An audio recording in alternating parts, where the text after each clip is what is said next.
L'objectif de cette vidéo n'est pas un parti pris ni une affirmation, mais simplement d'apporter des informations complémentaires au sujet de ce soir dans des domaines qui seront peut-être nouveaux pour certains, ceux de la magie opérative et de l'histoire occulte de l'art. En multipliant ainsi les angles d'observation du sujet, nous espérons en distinguer le relief de façon plus précise. Le sujet qui nous préoccupe donc ce soir au sens large est la domination d'un petit nombre de personnes sur une très grande majorité de la population mondiale. Et surtout, comment s'en émanciper. Le concept le plus répandu par rapport à cette émancipation est celui du Messie ou du Sauveur, issu des religions. Nous n'aborderons pas ici s'il s'agit d'un sauveur intérieur propre à chacun ou extérieur. Le monde de la manifestation extérieure étant par définition une expression dégradée de concepts invisibles supérieurs. Le véritable Messie ne peut être que intérieur et non extérieur. Cependant, comme la manifestation extérieure de ce concept messianique peut prendre une multitude de formes plus ou moins dégradées, il convient de les distinguer pour savoir si elles facilitent ou si elles handicapent l'émergence du sauveur intérieur propre à chacun selon l'état d'avancement de nos parcours individuels. Bien que le sauveur extérieur soit une matérialisation dégradée et peut-être considérable. La plus emblématique étant la venue du tant attendu roi des Juifs, Jésus de Nazareth, il y a 2 millénaires. Le petit nombre des dominants locaux, marchands du temple, scribes et pharisiens, puis ensuite Rome, furent dépassés par la propagation inouïe de sa parole émancipatrice. Ils ont apporté différentes réponses à cet événement. Premièrement, se débarrasser physiquement de lui, puis voyant que sa parole continuait à se propager au fil des siècles, l'empereur Constantin de Rome se convertit au christianisme pour mieux le contrôler. L'Église catholique romaine pérennisa ensuite son pouvoir au Vatican pendant une quinzaine de siècles. Mais cette histoire millénaire trahit une obsession de l'Empire romain, ou de l'Église catholique, envers ce que cette dernière appelle sa fille aînée, la France, la Gaule. Pour approfondir le sujet, nous vous invitons à visionner la série de Pas comme tellement, l'Empire n'a jamais pris fin. Les méthodes d'opposition à cette parole émancipatrice sont innombrables. Annihilation, détournement, réappropriation, étouffement, usurpation, etc. Si elles ont pu contenir le message jusqu'à aujourd'hui, l'enjeu actuel est différent, car il s'agit d'anticiper le retour du Messie, le sauveur extérieur. Chacun y va de sa stratégie. Certains finiront par l'accueillir en estompant leur participation à une première crucifixion quelque peu hâtive, mais le reconnaître tout de même. C'est essentiel.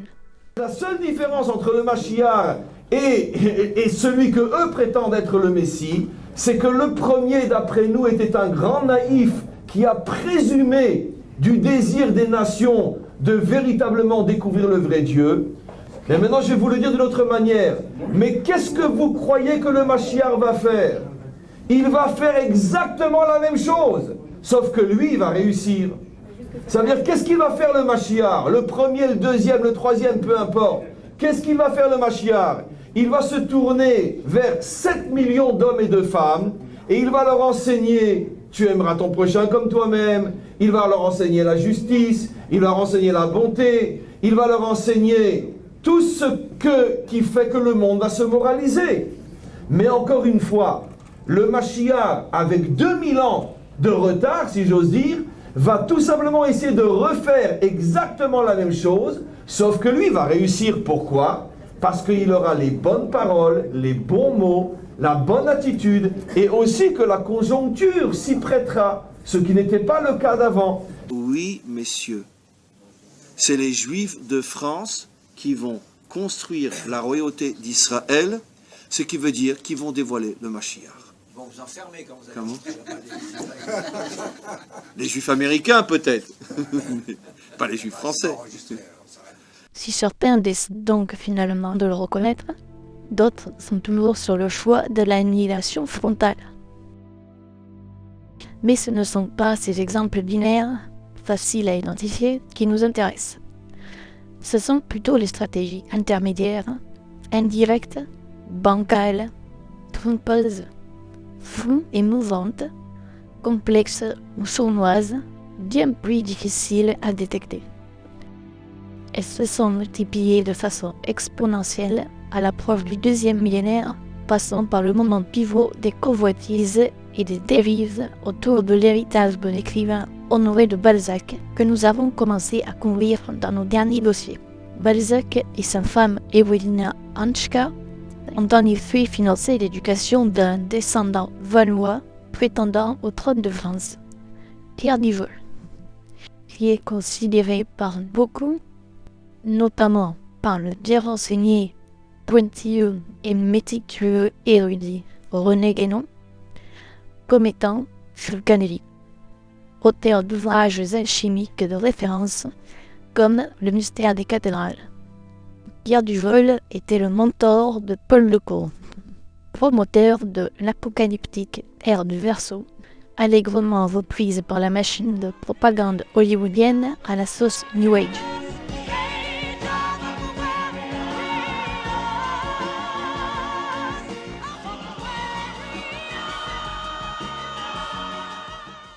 Paul Lecourt était lui-même le mentor de Pierre Plantard de Saint-Clair, concepteur du mythe de Rennes-le-Château, dont l'intrigue gravite autour de l'héritage mérovingien de la monarchie européenne.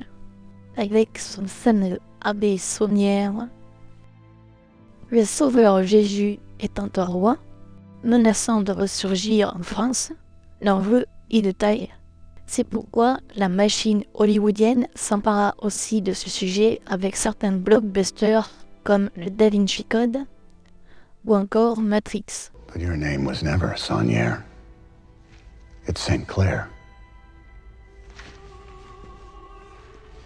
It's one of the oldest families in France. It's from the line of the Merovingian kings. Sophie, you are the secret. The female womb that carried Jesus' royal bloodline.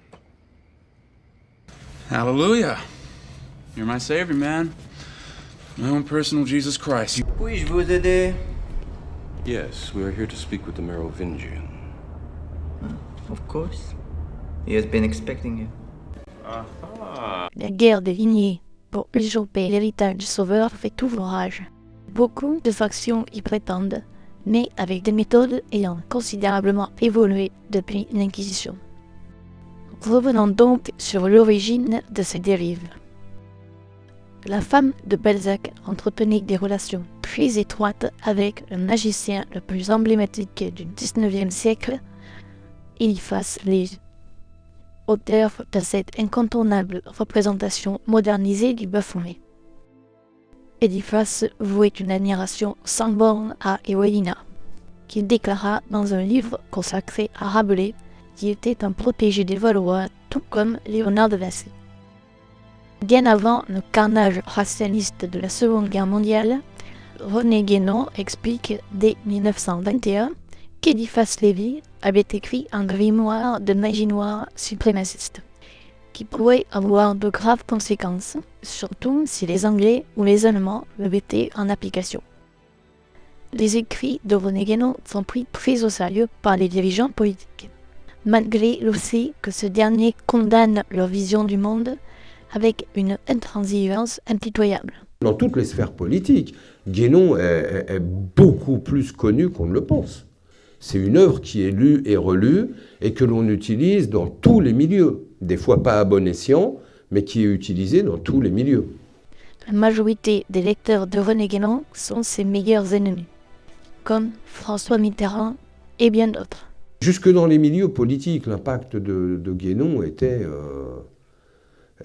c'était la femme d'André Malraux qui disait à un ami que dès qu'un livre de Guénon sortait, André Malraux courait acheté la première édition. C'était Guénon, De Gaulle était un lecteur assidu de Guénon.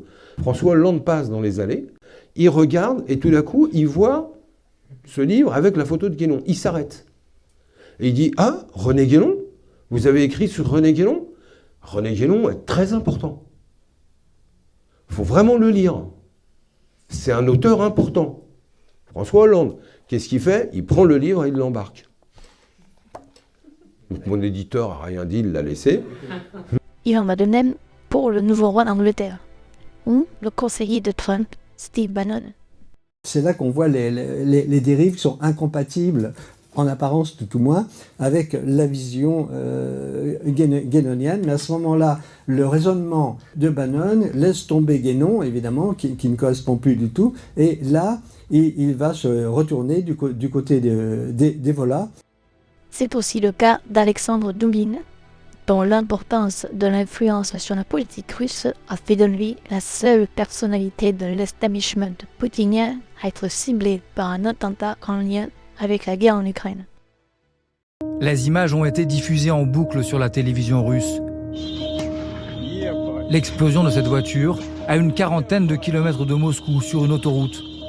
Le grimoire suprémaciste d'Eliphas Lévy passa par Marseille avant de tomber entre les mains des Anglais. Dans son livre de 1921, Guénon expose principalement la théosophie, une religion fabriquée par des agents anglais à la tête de laquelle ils avaient placé une Ukrainienne, Elena Blavatsky, en écho aux origines ukrainiennes d'Ewelina Hanchka. Les théosophes s'appliquèrent à fabriquer un premier messie international au service de l'Angleterre, Jiddu Krishnamurti. Nous ne portons aucun jugement sur le message de Krishnamurti, ni sur sa personne, car même les apprentis sorciers les plus mal intentionnés choisissent toujours des candidats de bonne constitution, inconscients du sort qui leur est réservé et totalement innocents. Et il est bien connu que c'est dans le fumier que poussent les plus belles plantes. Mais nous souhaitons simplement informer sur cette réalité et inviter le public à la plus grande vigilance quant à ce genre de fabrication et à réfréner tout engouement envers ces figures antéchristiques, sans pourtant remettre en cause l'authenticité de leur bonté intérieure. Le cas Krishnamurti est particulièrement encourageant car l'incorruptibilité de son cœur le poussa à comprendre la manipulation et à se rebeller contre les apprentis sorciers. Mais à notre époque de multiplication exponentielle de ces cobayes antéchristiques, tous n'arrivent pas à un tel degré de libération. Contrairement à l'antéchrist qui n'a qu'un seul œil ouvert, ouvrez bien vos deux yeux. Mais revenons à nos théosophes qui, après avoir récupéré la maison de Balzac, fournirent par leur idéologie une matière première considérable pour la propagande américaine, avec des concepts tels que les Superman, les races supérieures qui inspireront les X-Men, ou les maîtres ascensionnés et anciens astronautes qui deviendront nos mythiques extraterrestres modernes. Notre grande fabrication anglo-saxonne ayant eu un impact équivalent à la théosophie via la propagande américaine et le mouvement pseudo-rose-croix amorque que nous avons déjà couvert dans les dossiers de notre série Éveil. L'amorque a été officiellement créé à Toulouse, l'île où Pierre Duvol passa l'essentiel de ses activités occultes, et à laquelle il fait en permanence référence dans ses écrits. Les terres hérétiques du pays cathare sont en effet le théâtre de convoitises et de conflits majeurs depuis des siècles. C'est notamment à Toulouse que s'établit l'ordre des Dominicains en raison des origines de l'Inquisition catholique. Ces tours de force persistent de nos jours. Ainsi, René Guénon affirme que l'origine toulousaine de la morgue est une invention mise au service de l'emblématique magicien du XXe siècle, Aleister Crowley, autoproclamé la bête 666. et que ce dernier aurait plagié sa doctrine sur Joséphin Péladan. C'est aussi des milieux occultistes toulousains que Joséphin Péladan, dont nous avons déjà parlé dans nos dossiers, tire l'essentiel de ses connaissances et de son réseau, notamment Firmin Boissin. Par Firmin Boissin notamment, Péladan reçoit une initiation. Firmin Boissin, qui révéla là le financement de l'éducation de Pierre Duvol par les Balzac. La propagande anglo-saxonne dont nous avons parlé plagia elle aussi allègrement Péladan. L'idée qu'avec de grands pouvoirs, il y a de grandes responsabilités. Alors tout le monde pense que cela a été inventé par Spider-Man. Même la Cour suprême américaine cite avec de grands pouvoirs viennent de grandes responsabilités de Spider-Man dans un arrêt de 2017. Mais en réalité, on trouve le même mot chez Kandinsky qui dit le tiré de Péladan. Avec de grands pouvoirs viennent de grandes responsabilités. Ici, évidemment, Kandinsky ou Péladan ne parlaient pas de super-héros, mais ils parlaient des artistes qui sont des super-héros d'une façon ou de l'autre chez Péladan. Donc, on n'est pas vraiment très éloigné de Spider-Man. Cette doctrine secrète de Péladan qui se réfère aux Éloïtes. Alors, on a vu qui sont les Éloïtes pour Péladan, ce sont les Néphilim, ce sont les fils des anges déchus qui sont venus sur terre et ont couché avec des femmes humaines. Et les artistes sont souvent partis de cette race secrète, donc ils ont du sang angélique dans leurs veines. Et sans doute, quand Péladan dit ça, il pense avant tout à soi-même. Il est plus qu'humain.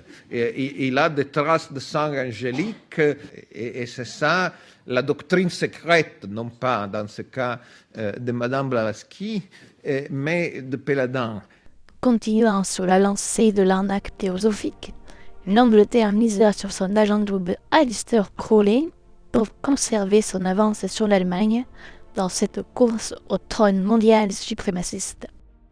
Crowley était en effet un propagandiste pro-allemand hystérique durant la Première Guerre mondiale aux États-Unis, pour le compte de l'autre ennemi juré de l'Angleterre après la France, c'est-à-dire l'Allemagne. We've made inquiries in New York and that Mr. Aleister Crowley is an employee of the British government. And that basically the Americans were told to back off, that he's working for us. And this came from the British consulate, that he's working for us. La stratégie de Crowley était bien plus luciférienne que satanique.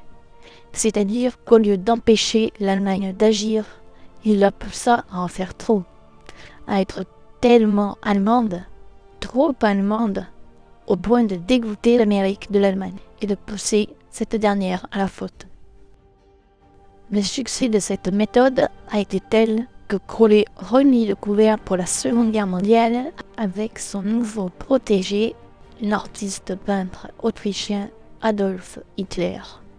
Une fois de plus, René Guénon avait repéré les manigances de Crowley envers Hitler, bien avant que ce dernier ne fût porté au pouvoir. Crowley prétendait en effet que Hitler était son poulain. Concernant l'objectif de Crowley de dégoûter le monde de l'Allemagne en la poussant à être trop allemande, on peut dire que la perfide Albion a su transformer l'essai pour la Seconde Guerre mondiale, un point décisif dont l'Allemagne ne s'est toujours pas remise aujourd'hui. En parallèle de cela, Crowley œuvrait pour la création d'un nationalisme ukrainien, stratégie qui prend tout son sens à la vue des éléments avancés précédemment et de l'actualité. Comme nous l'avons couvert dans le dossier sur Elon Musk, Crowley était un grand fan de Balzac. Tout comme son acolyte des soirées chemsex londoniennes des années 30, Aldous Huxley. Huxley habitait lui aussi dans le sud-est de la France, et était comme Aleister Crowley, grand fan de Balzac. Mais en littérature, vous avez dû avoir des maîtres. Est-ce que vous vous reconnaissez des maîtres en littérature anglaise ou française? Surtout en France, Stendhal et Balzac. Et puis il faut voir aussi une chose qui n'est pas très connue. Crowley, pour Crowley, le romancier français préféré de Crowley, c'est Balzac. Ouais. Selon le chercheur John Irvine, Le maître d'œuvre du projet Bluebird serait l'écrivain Aldous Huxley. Bluebird deviendra par la suite le projet MKUltra. Dans la nuit du 15 au 16 août 1951, la CIA empoisonna le pain de ce même village avec du LSD dans le cadre du projet Bluebird. Crowley découvrit l'importance de Balzac chez son maître et sculpteur emblématique des 19 et 20e siècles, Auguste Rodin. Je pense que Crowley a reconnu immédiatement en Rodin le maître que lui voulait être en magie. Il a rencontré dans le maître en sculpture, dans le côté démiurgique du travail de Rodin, ce que lui voulait opérer sur le plan de l'ésotérisme. Ces textes résultent donc des 15 jours que Crowley a passé à Meudon sur invitation de Rodin. Meudon étant le lieu de résidence de Rabelais, dont le titre du livre d'Eliphas Lévy dédié à la femme de Balzac. Crowley se prenait d'ailleurs pour la réincarnation d'Eliphas Lévy, dont il revendiquait la filiation sur le tarot de Marseille, et disait avoir reçu sa provision Télima de l'esprit de Rabelais. On distingue bien ici qui se réapproprie quoi et qui comment appris qui.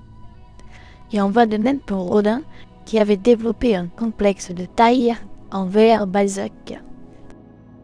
Poursuivant son travail de plagiat, de détournement et de réappropriation, Crowley créa, comme Eliphas Lévy, un grimoire pour la fabrication d'un messie suprémaciste sous la forme d'un roman intitulé Moonchild, sous fond de guerre mondiale et de référence à Rabelais. Comme nous l'avons vu précédemment, le chef du département de la NASA pour la propulsion des fusées, Jack Parsons du JPL, était un fanatique de Crowley et de sa religion Télema. Nous avons aussi vu que la NASA a elle-même été créée grâce aux scientifiques nazis récupérés par l'Amérique via l'opération Paperclip. Comme le spécialiste des fusées et collègue de Jack Parsons, le SS Werner von Braun. Opération Paperclip à laquelle participa l'oncle de Donald Trump, John Trump, notamment en raison de ses origines allemandes. Aleister Crowley tira la sonnette d'alarme dans une lettre lorsqu'il apprit que des apprentis sorciers utilisaient son grimoire afin de créer un messie suprémaciste. Il dénonce les auteurs comme étant les fondateurs de l'église de scientologie Ron Hubbard et un certain Frater 210, qui n'est autre que Jack Parsons. Comme son nom l'indique, la création du Moonchild est en lien avec la Lune. Crowley était méticuleux dans sa pratique de la magie et des messages subliminaux, les nombres et les dates n'étant jamais choisis au hasard. C'est pourquoi il écrit cette lettre le 14 juin 1946, jour d'une éclipse de lune. C'est aussi la date de naissance de Donald Trump. Ajoutez à cela que le grimoire d'Eliphas Lévy, dont s'est inspiré Aleister Crowley, est entièrement basé sur les atouts du tarot de Marseille, appelé Trump en anglais. Crowley revendiquant aussi la filiation du tarot d'Eliphas Lévy.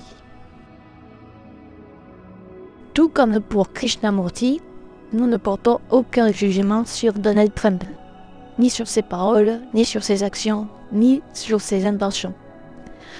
Mais cette convergence d'indices nous invite à la prudence quant aux manigances de son entourage, dont lui-même n'a pas forcément conscience, car c'est bien le propre de ce genre d'opération que de faire ressentir avant tout les aspects bénéfiques afin de masquer les aspects maléfiques que le sujet a naturellement tendance à ignorer tant que tout va bien. Mais comme à notre connaissance Donald Trump n'a pas dénoncé son entourage comme l'a fait Krishnamurti, nous invitons tout le monde à redoubler de vigilance et d'alerter sur ses influences occultes et invisibles, jusqu'au principal intéressé lui-même. Les personnes ciblées par ce type de magie opérative sont généralement totalement inconscientes et innocentes. Cette technique de la mère porteuse, décrite par Crowley, a été illustrée dans le film Rosemary's Baby de Roman Polanski. What have you done to it? Que nous avons déjà évoqué dans le dossier sur le 11 septembre et qui a tourné la 9e porte avec Johnny Depp à quelques kilomètres de Rennes-le-Château, à la frontière des départements 9 et 11. Cette inconscience même, cette innocence, cette jovialité, cette authenticité et cette sympathie sont des critères de choix pour faire de cette cible un véhicule idéal. Mais il y a grand lieu de s'inquiéter lorsque l'entourage qui lui transmet ces valeurs flirte avec des concepts et des personnages douteux des deux côtés de l'Atlantique. Comme par exemple Harvey Ford, sympathisant et collaborateur notoire du Troisième Reich. A company founded by a man named Henry Ford, good bloodlines, good bloodlines. If you believe in that stuff, you got good blood. My uncle was a great professor and scientist and engineer, Dr. John Trump at MIT. Good genes, very good genes, okay? Very smart. You know, I'm proud to have that German blood, there's no question about it. Great stuff. Il est fort regrettable que la sympathie et la jovialité de Donald Trump puissent servir de véhicule à ses idéologies. Ne sous-estimons donc pas l'éventail de rejetons que nos apprentis sorciers sont capables de semer dans la nature. Il y en a pour tous les goûts, et c'est par ceux qui sont les plus insoupçonnables que les plus purs sont ciblés par ce genre de pratique.